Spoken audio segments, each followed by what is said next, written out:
Good evening all of you. मैं आशीष सिंह आप लोगों का M classes Jaunpur YouTube channel पर स्वागत करता हूं।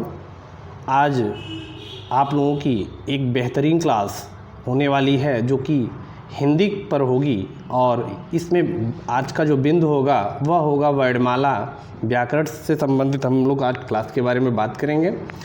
यह क्लास आपको किसी भी प्रकार की यदि आप तैयारी कर रहे हैं गवर्नमेंट जॉब को लेकर के तो सभी के लिए उपयोगी होगी, चाहे वो उत्तर प्रदेश पुलिस हो, ग्राम विकास अधिकारी का हो, आरओ की परीक्षा आप दे रहे हो, यूपी टेट दे रहे हो, कोई भी परीक्षा आप दे रहे हैं तो निश्चित रूप से यह क्लास आपको हेल्प करेगी। तो आगे बढ़ के हम देखते हैं कि आज की जो क्लास है इसमें हम आपको बता देना चाहते हैं कि आज की क्लास में बहुत ही महत्वपूर्ण प्रश्नों को हमने शामिल किया हुआ है और कोशिश की है कि आपको अधिक से अधिक इसका बेनिफिट मिले एग्जाम्स में जा कर के। तो देख लेते हैं, आगे हम वीडियो शुरू करते हैं। तो वीडियो शुरू करने से पहले हम चाहेंगे कि आप लोग चैनल को लाइक, शेयर तथा सब्सक्राइब करना ना भूलें। चलिए वीडियो स्टार्ट करते हैं। वर्णमाला किसे कहते हैं, यह पहला प्रश्न है दोस्तों। वर्णमाला किसे कहते हैं? तो जैसा कि आप देख रहे हैं कि पहला जो ऑप्शन आपका है वह है शब्द के समूह को वर्णमाला कहते हैं। नहीं दोस्तों, शब्द के समूह को वर्णमाला नहीं कहते। तो क्या शब्द गणना को वर्णमाला कहते हैं? बिल्कुल नहीं दोस्तों। वर्णों के संकलन को क्या वर्णमाला कहते हैं? नहीं दोस्तों। आप लोगों ने पढ़ा होगा कि वर्णों के व्यवस्थित समूह को वर्णमाला कहा जाता है, जिसमें स्वर तथा व्यंजन आपस में व्यवस्थित रहते हैं, उन्हीं को हम लोग क्या कहते हैं? वर्णमाला कहते हैं। अगर हम दूसरे प्रश्न की बात करें दोस्तों, तो दूसरा प्रश्न देखने से पहले देखिए, आप लोगों के लिए मैंने कंटेंट विस्तारित करके लिखा हुआ है कि वर्ण का निर्माण स्वर एवं व्यंजन के संयोग से होता है और इन स्वर तथा व्यंजनों के व्यवस्थित समूह को ही हम लोग क्या कहते हैं? वर्णमाला कहते हैं दोस्तों। तो दूसरे प्रश्न की तरफ अब बढ़ते हैं दोस्तों। अगला प्रश्न देख लेते हैं, आपका क्या है? निम्नलिखित में से कौन सी ह्रस्व ध्वनि है दोस्तों? कौन सी ध्वनि की बात की है दोस्तों? ह्रस्व ध्वनि की दोस्तों। तो दोस्तों जानते हैं कि स्वर में दो ध्वनियाँ होती हैं जिन्हें हम ह्रस्व तथा दीर्घ ध्वनि कहते हैं। तो ह्रस्व ध्वनि की बात करें अगर दोस्तों, तो अ, ई, उ और री ये ह्रस्व ध्वनि होती हैं दोस्तों। और अगर हम दीर्घ ध्वनि की बात करें दोस्तों, तो दीर्घ ध्वनि में आप जानते हैं दोस्तों आ, ई और उ, जिनके उच्चारण में आपको अधिक ना प्रयोग करना पड़ रहा है। तो यहाँ पे आप देख रहे हैं कि आपकी जो कौन सी ध्वनि पूछा है दोस्तों? ह्रस्व ध्वनि पूछा है दोस्तों। तो ह्रस्व ध्वनि में आप देख रहे हैं अ, ई, उ और री होता है। तो दोस्तों चारों विकल्प में पहला विकल्प आ है तो वो तो दीर्घ हो गया, ए है ये भी नहीं है दोस्तों, ए आए है ये भी नहीं है दोस्तों। तो आपका जो आंसर होगा वह होगा ह्रस्व ध्वनि में उ दोस्तों, छोटा उ, ठीक है ना। तो अगले प्रश्न की बात कर लेते हैं दोस्तों।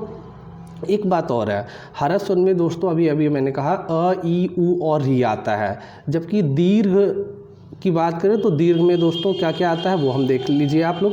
आ, ई, उ ये जो होते हैं वो दीर्घ होते हैं दोस्तों। तो कुछ संयुक्त होते हैं जिनमें चार होते हैं दोस्तों, ए, आए, ओ और औ। तो ये बिल्कुल याद रखिए दोस्तों। अगले प्रश्न की बात करते हैं अब हम लोग। अगला प्रश्न जो है वह है आपका क, ग, ज, फ ध्वनियाँ किसकी हैं दोस्तों? देखिए सभी के नीचे दोस्तों बिंदी लगी हुई है। तो यह ध्वनियाँ जो होती हैं दोस्तों वह न तो अंग्रेजी की है, न तो संस्कृत की है, न ही दक्षिण भाषाओं की है। यह ध्वनियाँ अरबी फारसी ध्वनियाँ होती हैं दोस्तों। कैसी ध्वनियाँ होती हैं? अरबी फारसी ध्वनियाँ होती हैं। अगले प्रश्न की बात कर लेते हैं। वह वर्ण जिसके उच्चारण को तालु से किया जाता है, मतलब वह वर्ण जिसके उच्चारण में तालु का उपयोग करते हैं दोस्तों। तो वह वर्ण कौन सा होता है ये देख लेते हैं दोस्तों। तो तालु से उच्चारण वाली अगर हम बात करें तो सबसे पहले हमें देखना पड़ेगा दोस्तों कहाँ से कौन कौन से उच्चारण होते हैं। सबसे पहला ऑप्शन आपको दिखाई दे रहा ओष्ठ वर्ग। तो ओष्ठ वर्ग अलग होता है दोस्तों, मूर्धन्य अलग होता है।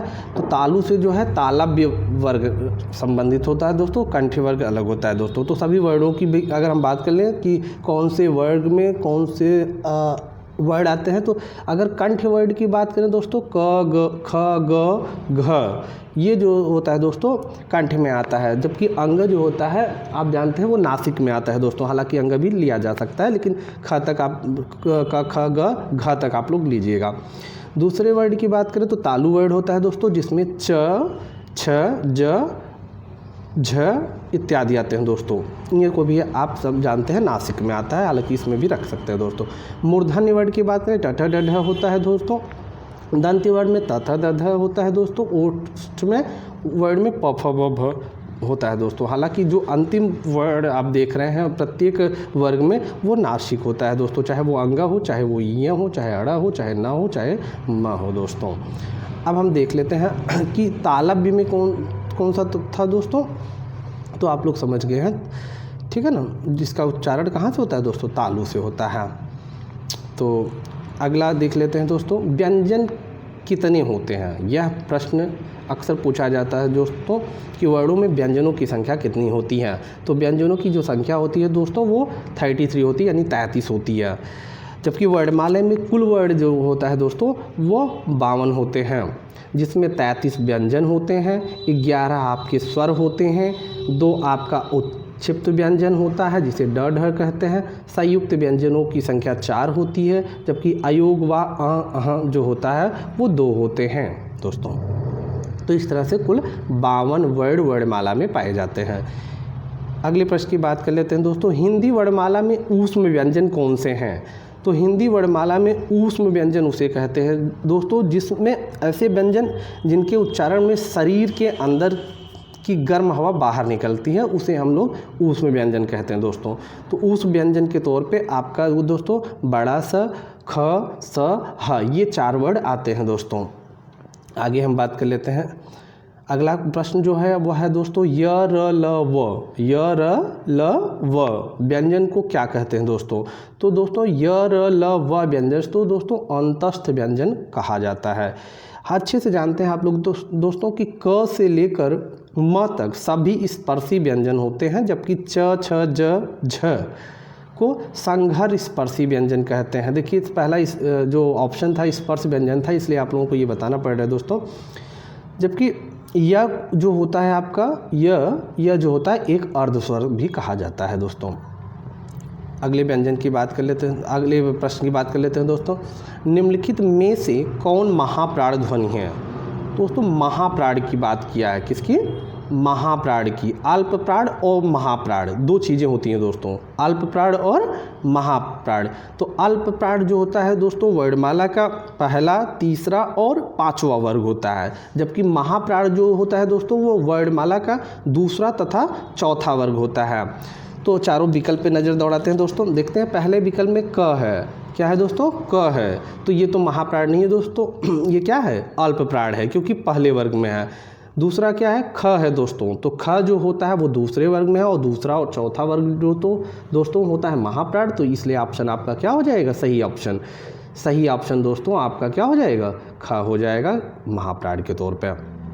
ठीक है, अगले प्रश्न की तरफ बढ़ते हैं दोस्तों। पंचानन शब्द में अनुस्वार किस ध्वनि के स्थान पर प्रयुक्त किया गया है। पंचानन दोस्तों, अनुस्वार की बात कर लेते हैं दोस्तों। यहाँ पे देखिए पहले में है अंग, दूसरे में इया, तीसरे में न और चौथे में अड़। तो दोस्तों यहाँ पर जो है पंचानन को आप हिंदी में शुद्ध रूप से देखा जाए तो ऐसे लिखते हैं, जिसमें इया भी होता है दोस्तों, ठीक है ना। तो यहाँ पे आंसर भी आपका क्या हो जाएगा, इया हो जाएगा दोस्तों। कौन सा घोष वर्ड है दोस्तों, घोष और अघोष। घोष को आप लोग सघोष भी कहते हैं दोस्तों। तो घोष अघोष 2 चीज़ें हैं दोस्तों। तो अघोष की बात करें दोस्तों तो पहला और दूसरा वर्ग जो होता है वर्णमाला का वो अघोष होता है, जबकि तीसरा, चौथा और 5वां वर्ग जो होता है वह दोस्तों क्या होता है आपका, सघोष अथवा घोष होता है। तो पहला दूसरा ये होता है दोस्तों अघोष। तो पहले ऑप्शन में देखें तो ख लिखा है दोस्तों, तो ये ऑप्शन गलत हो जाएगा दोस्तों। दूसरे में क्या लिखा हुआ है दोस्तों, च है, तो ये भी दोस्तों पहले ही वर्ग से है, ये जबकि दूसरे वर्ग से था। अगर म की बात करें दोस्तों तो ये 5वें वर्ग से थे। तो अतः आपका जो आंसर होगा दोस्तों वो भी क्या हो जाएगा, म हो जाएगा दोस्तों। अगले क्वेश्चन की तरफ बढ़ते हैं, अगले प्रश्न की तरफ देखते हैं दोस्तों। जिन शब्दों के अंत में अ आता है उन्हें क्या कहते हैं। तो दोस्तों जिन शब्दों के अंत में अ आता है उसे अकारांत कहा जाता है। क्या कहा जाता है दोस्तों, अकारांत कहा जाता है। जबकि जिन शब्दों के अंत में आ आता है उसे आकारांत, और ई आता है तो ईकारांत, और बड़ी ई आता है तो ईकारांत, जबकि ऊ आता है तो उकारांत, और बड़ा ऊ आता है तो ऊकारांत दोस्तों कहा जाता है। तो आंसर आपका कौन सा हो जाएगा दोस्तों? आंसर निश्चित रूप से आप देख रहे हैं सही विकल्प आपका हो जाएगा डी। अगले प्रश्न की बात करें दोस्तों, निम्न में कौन अल्प प्राण है? देखिए अभी थोड़ी देर पहले मैंने बात किया था अल्प प्राण और महाप्राण के लिए, तो पहला, तीसरा और पांचवा वर्ग क्या कहलाता था दोस्तों? अल्प प्राण, ठीक है ना। तो आ दोस्तों देखिए ये इसमें तीसरा नहीं आया, दूसरा आ गया ना, क ग, जी हाँ दोस्तों यही आंसर आपका हो जाएगा। पहला और तीसरा और पांचवा मैंने कहा था, तो पहला और तीसरा वर्ग आ रहा है दोस्तों, तो ये आपका आंसर हो जाएगा। आगे आप देख लीजिए, थ ध है, फिर फ भ है, तो ये भी बिल्कुल आंसर नहीं होंगे दोस्तों। आपका सही आंसर क्या हो जाएगा? क और ग हो जाएगा। अगले प्रश्न की बात कर लेते हैं, नासिक के व्यंजन कौन सा है?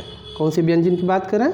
नासिक के व्यंजन। तो जब हम दोस्तों जानते हैं जब हवा मुख और नाक दोनों से बाहर निकलती है तो उसे क्या कहा जाता है? नासिक के व्यंजन कहा जाता है। तो दोस्तों आप अच्छे से जानते हैं नासिक के व्यंजन, मैंने बताया भी था कि अंग न, इय और न। तो यहाँ पे दोस्तों देखिए न भी नहीं है, अंग भी नहीं है, इय भी नहीं है, तो दोस्तों आपका विकल्प यहाँ पे क्या दिख रहा है? अड़ा दिख रहा है, ये सही हो जाएगा दोस्तों नासिक में। अगले प्रश्न की बात करें, स्र एक संयुक्त व्यंजन है, इनमें किन दो वर्णों को सम्मिलित किया गया है? दोस्तों बात कर रहा है कि जो स्र होता है किन दो वर्णों से मिलकर बना होता है, किन दो वर्णों से मिलकर बना होता है? तो पहला विकल्प है स और र, छोटा स और र, दूसरा है खड़कुड़ों वाला स है और र है, तीसरा बड़ा स है और र है, और चौथे की बात करें तो स्र और अ है। तो दोस्तों एक चीज़ जान लीजिए, इस तरह से बहुत से प्रश्न आते हैं, खासतौर से ये 3-4 प्रश्न बहुत ज़्यादा एग्जाम्स में पूछे जाते हैं, वेरी इंपॉर्टेंट क्वेश्चन है दोस्तों, यहाँ पे ध्यान दीजिएगा। तो ये जो स और र आप देख रहे हैं दोस्तों, यहाँ पे थोड़ा सा स पे हलंत रहेगा और र पे भी क्या रहेगा दोस्तों? नहीं, र पे तो नहीं रहेगा दोस्तों, एक मिनट, सिर्फ स पे रहेगा दोस्तों। किस पे? स पे हलंत रहेगा आपका दोस्तों, क्योंकि ये शुद्ध नहीं है दोस्तों। जब तक स पे हलंत नहीं होगा दोस्तों तो ये सही नहीं माना जाएगा, ठीक है ना।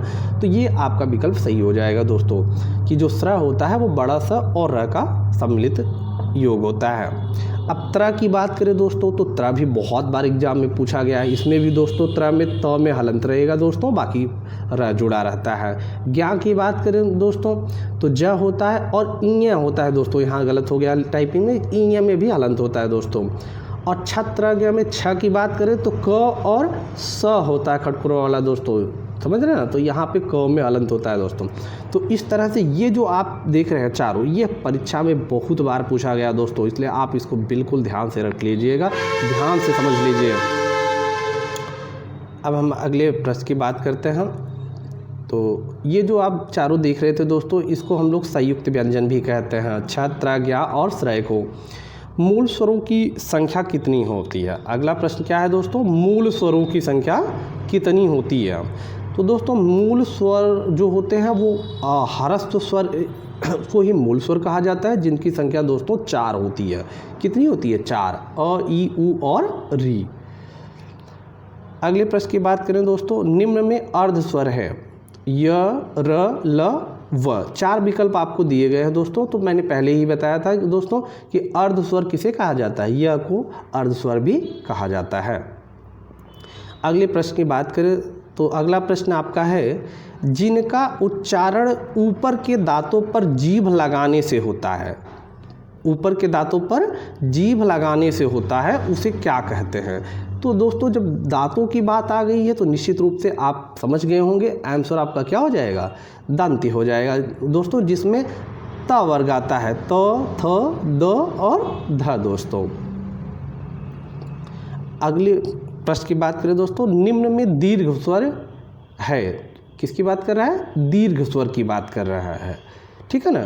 तो आप देखिए पहला विकल्प क्या है? छोटी ई की है, बड़ी ई है। तो निश्चित रूप से जब ई और ई मिल जाता है तो बड़ी ई बन जाता है, तो यही आंसर आपका हो जाएगा दोस्तों, क्योंकि ए, ऐ, ओ, औ दोनों चारों आप जानते हैं दोस्तों संयुक्त स्वर होते हैं।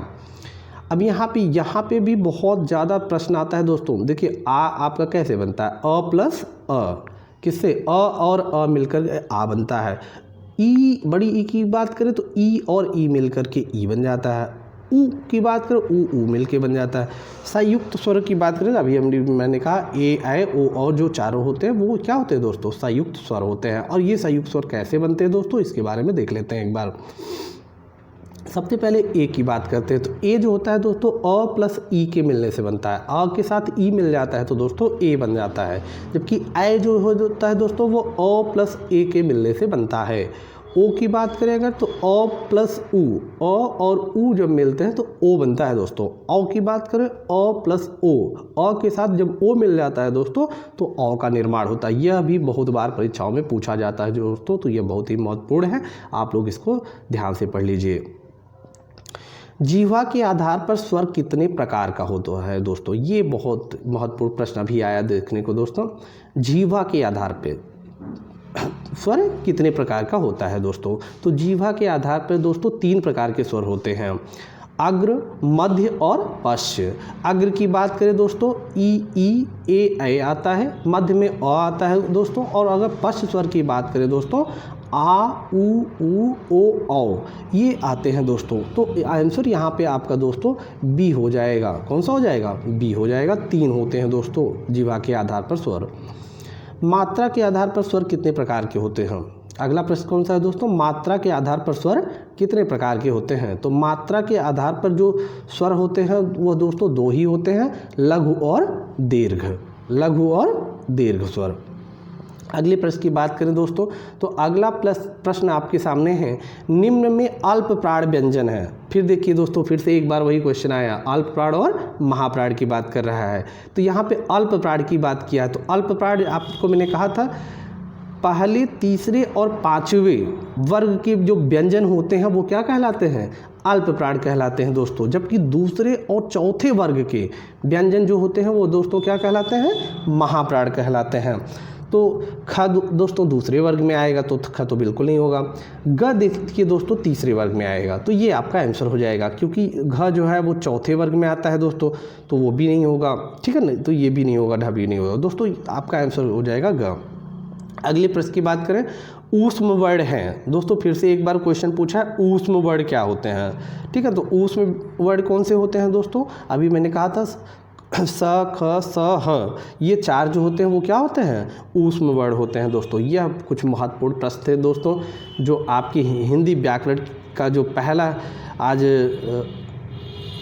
वीडियो आपके सामने मैं बना रहा हूँ किसी भी प्रतियोगी परीक्षा को लेके, उसमें ये हमारे सिलेक्टेड 22 क्वेश्चंस थे जिनको मैंने आप लोगों के बीच में रखा। आगे इसी तरह के वीडियो को प्राप्त करने के लिए, इसी तरह की मैराथन क्लासेस को लेकर के या step by step, chapter by chapter classes को लेकर के, बिंदु बाय बिंदु क्लासेस को लेकर के, इस चैनल को आप लोग एम क्लासेस जौनपुर चैनल को सब्सक्राइब करें दोस्तों, जिससे आपको ऑथेंटिक जानकारियों के साथ साथ महत्वपूर्ण क्लासेस भी मिलती रहे समय समय पर। दोस्तों यह हमारा जो संस्थान है वह आपके जौनपुर में बादशाहपुर रोड, चैनपुर, सुजानगंज जौनपुर में स्थित है, जहां से आपको प्रतियोगी क्लासेस के तौर पे UP TET, C TET, super TET, REET, UPP यानी Uttar Pradesh police, bank, railway, UP SSSC में पैट, बीडीओ, लेखपाल, जूनियर असिस्टेंट की क्लासेस प्रदान की जाएंगी। साथ ही साथ कंप्यूटर कोर्स की भी क्लासेस यहाँ पे चलती हैं दोस्तों, जिसमें SSSC का कोर्स आता है, ADCA का कोर्स आता है, PGDCA, O level, DCA, CCA, तमाम ऐसे कोर्स हैं दोस्तों जिसको करके आप अपनी ज़िंदगी में कुछ अगर करना चाहते हैं कंप्यूटर के फील्ड में तो कर सकते हैं दोस्तों। यह संस्थान हमारा दोस्तों मैंने कहा बादशाहपुर रोड, चैनपुर, सुजानगंज जौनपुर में स्थित है। अतः आप हमारे संस्थान से भी विजिट कर सकते हैं, अथवा हमारे द्वारा जो ये नंबर आपको दिया जा रहा है दोस्तों, इस पर भी आप हमसे बात कर सकते हैं। तो आप सभी का वीडियो देखने के लिए बहुत बहुत धन्यवाद दोस्तों।